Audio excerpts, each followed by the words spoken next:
नेपाल सरकारको राष्ट्रिय परिचय पत्रको लागि अनलाइनबाट आवेदन कसरी दिने त? सोही विषयमा आजको हाम्रो यो भिडियो रहेको छ। राष्ट्रिय परिचय पत्र त अहिले हामीले पाउँदैनौँ, केही समय पक्कै पनि लाग्नेछ, तर राष्ट्रिय परिचय पत्र नम्बर चाहिँ हामीले पाउँछौँ।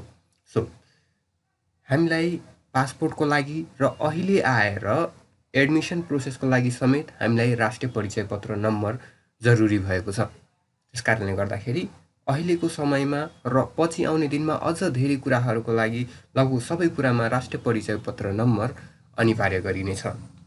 त्यसैले अग्रिम रूपमै पहिले नै हजुरले आफ्नो राष्ट्रिय परिचय पत्रको लागि आवेदन दिएर राष्ट्रिय परिचय पत्र नम्बर लिइराख्दाखेरि धेरै नै उपयोगी हुनेछ। त्यसैले आज हामी यस भिडियोमा हेर्दैछौँ कसरी हजुरले अनलाइन मार्फत नै राष्ट्रिय परिचय पत्रको लागि आवेदन दिन सक्नुहुन्छ त। त्यसको लागि सर्वप्रथम त हामी राष्ट्रिय परिचय पत्र आवेदन NID प्री इनरोलमेन्ट सिस्टममा आउनुपर्ने हुन्छ। यसको लिङ्क मैले तल डिस्क्रिप्सनमा राखिदिनेछु, त्यहाँबाट हजुर आउन सक्नुहुन्छ, अथवा NID प्री इनरोलमेन्ट सिस्टम भनेर सर्च गर्नुभयो भने हजुरले यो वेबसाइट देख्नुहुनेछ। यहाँ आइसके पश्चात हजुरले यहाँ लगइन फर इन्डिभिजुअल्स र लगइन फर सर्भिस प्रोभाइडर्स भनेर दुईवटा अप्सन देख्न सक्नुहुन्छ। यहाँ चाहिँ हामी जान्छौँ लगइन फर इन्डिभिजुअल्समा। लगइन फर इन्डिभिजुअल्समा आइसके पश्चात हजुरले आफ्नो मोबाइल नम्बर यहाँ राख्नुपर्ने हुन्छ। आफूले प्रयोग गर्ने आफ्नो नाममा भएको मोबाइल नम्बर यहाँ राख्नुहोला। आफ्नो मोबाइल नम्बर राखिसके पश्चात इन्टर गरिसके पश्चात हजुरलाई उक्त मोबाइल नम्बरमा OTP आउनेछ, जसलाई वान टाइम पासवर्ड भनिन्छ। उक्त OTP हजुरले यहाँ राख्नुहोला। OTP राखिसके पश्चात हजुरले यस्तो अब ड्यासबोर्ड देख्नुहुनेछ। यहाँ हाम्रो ड्यासबोर्डमा अहिले केही पनि छैन, कुनै पनि इन्फर्मेसनहरू राखिएको छैन र यहाँ न्यू इनरोलमेन्ट भनेर यो अप्सन देख्न सक्नुहुन्छ। यो न्यू इनरोलमेन्टमा हजुर जानुपर्ने हुन्छ।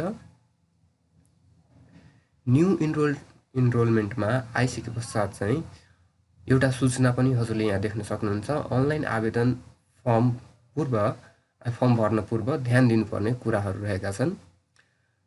नेपालीमा भर्नुपर्नेमा फिल्डमा नेपालीमै र इङ्ग्लिसमा भर्नुपर्नेमा इङ्ग्लिसमै टाइप गर्न भनेर भनिएको छ र फिल्डमा नेपाली युनिकोड रोमनाइज्डको लेआउट अनुसार टाइप गर्नुपर्ने छ भनेर भनिएको छ।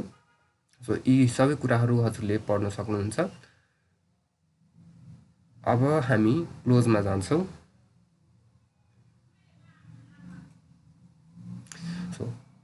अब यहाँ चाहिँ हजुरले आफ्नो सम्पूर्ण डिटेल्सहरू भर्नुपर्ने हुन्छ। सर्वप्रथम त आफ्नो पहिलो नाम, बिचको नाम छ भने बिचको नाम र थर नेपालीमा, त्यसै गरी अङ्ग्रेजीमा पनि राख्नुपर्ने हुन्छ। आफ्नो डेट अफ बर्थ राख्नुहोला, जन्मस्थान, नागरिकताको किसिम, जारी जिल्ला, नागरिकता नम्बर, जारी मिति, सबै इन्फर्मेसनहरू सर्वप्रथम त हजुरले यहाँ फिलअप गर्नुपर्ने हुन्छ। म आफ्नो जम्मै इन्फर्मेसनहरू फिलअप गरेर हजुरलाई देखाउनेछु। र यहाँ एप्लिकेन्ट डाटामा हजुरले सम्पूर्ण आफ्नो डिटेल्सहरू राखिसके पश्चात आफ्नो नाम, थरहरू, जन्ममिति चाहिँ हजुरले एकतिर मात्र के अरे यहाँ विक्रम सम्मतमा राख्नुभयो भने यहाँ चाहिँ एडीमा आफै आउनेछ। त्यसै गरी जन्मस्थान, नागरिकताको किसिम, नागरिकता नम्बर, जारी जिल्ला, जारी मिति, त्यसै गरी एडिसनल इन्फर्मेसनमा हजुरको लिङ्ग, वैवाहिक स्थिति, पितृत्वको स्थिति, शैक्षिक योग्यता, व्यवसाय, जात जाति, धर्म आदि सबै कुराहरू राखिसके पश्चात यहाँ नेक्स्टमा जानुहोला। र नेक्स्ट गरिसके पश्चात हामी अब यहाँ कन्ट्याक्ट डिटेल्समा आउँछौँ। कन्ट्याक्ट डिटेल्समा पनि यहाँ चाहिँ सर्वप्रथम यहाँ पर्मानेन्ट एड्रेस रहेको छ, आफ्नो प्रदेश छान्नुहोला, जिल्ला छान्नुहोला, गाउँपालिका नगरपालिका के रहेको छ, वडा नम्बर, गाउँ टोल के रहेको छ, सबै छान्नुहोला।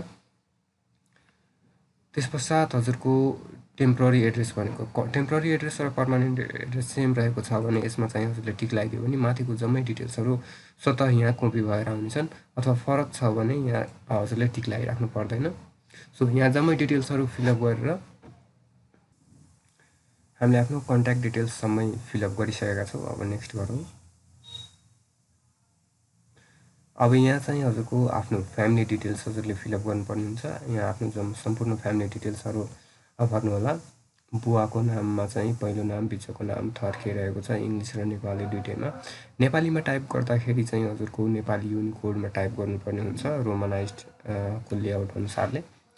त्यसैगरी राष्ट्रिय परिचय पत्र नम्बर उहाँले लिनुभएको छ भने राष्ट्रिय परिचय पत्र नम्बर दिन सक्नुहुन्छ। त्यसैगरी राष्ट्रियता, फादरको पर्मानेन्ट एड्रेस र हजुरको पर्मानेन्ट एड्रेस सेम छ भने copy applicant's permanent address to father's permanent address भनेर गर्न सक्नुहुन्छ। त्यसैगरी मदर्स डिटेल्स र मदर्सको permanent address, grandfather details र ग्रान्ड फादर्सको पर्मानेन्ट डिटेल्सहरू पनि यहाँ दिनुपर्ने हुन्छ।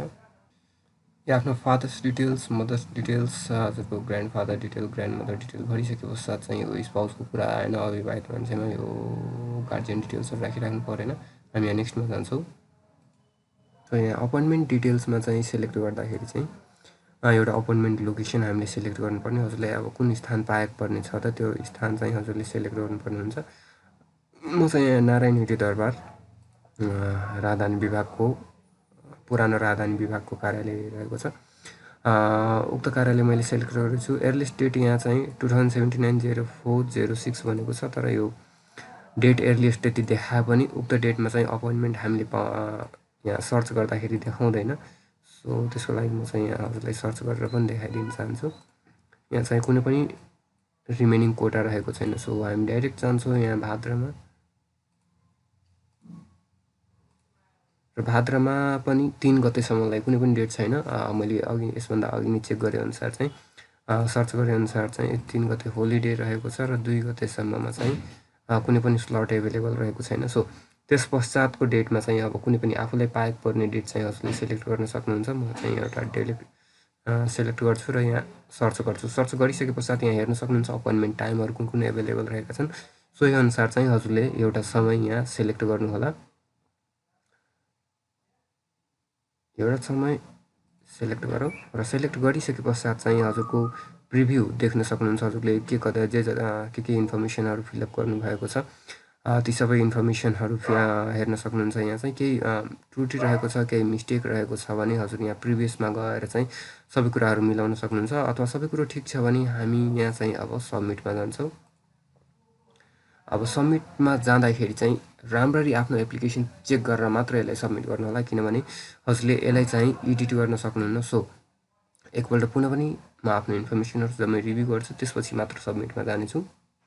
सबमिटमा आएका छौँ हामी र यसलाई अब सबमिट गरौँ। र सबमिट गरिसके पश्चात चाहिँ आफ्नो इन्फर्मेसन हजुरको सो हुनेछ, त्यहाँ हजुरको रिसिप्ट चाहिँ देखाउनेछ हजुरको। यो चाहिँ हजुरले डाउनलोड गरेर राख्नु होला, किनभने यो चाहिँ हजुरले प्रिन्ट गरेर लिएर जानुपर्ने हुन्छ। सो यसलाई हजुरले सजिलो यहाँ माथिबाटै प्रिन्टको अप्सन, डाउनलोडको अप्सन देखाएको छ, त्यहाँबाट डाउनलोड चाहिँ हजुरले गर्न सक्नुहुन्छ। र यसरी नै चाहिँ हजुरले आफ्नै घरमा बसेर आफ्नो मोबाइल तथा ल्यापटपको सहयोगले राष्ट्रिय परिचय पत्रको लागि अनलाइन आवेदन दिन सक्नुहुन्छ। हस् त, आजको भिडियो हजुरलाई कस्तो लाग्यो पक्कै पनि आफ्नो प्रतिक्रिया जनाउनु होला। भिडियो मन पऱ्यो भने भिडियोलाई लाइक गरिदिनु होला र च्यानललाई अहिलेसम्म सब्सक्राइब गर्नुभएको छैन भने च्यानललाई पक्कै पनि सब्सक्राइब गरिदिनु होला। हस् त, धन्यवाद, बाई बाई।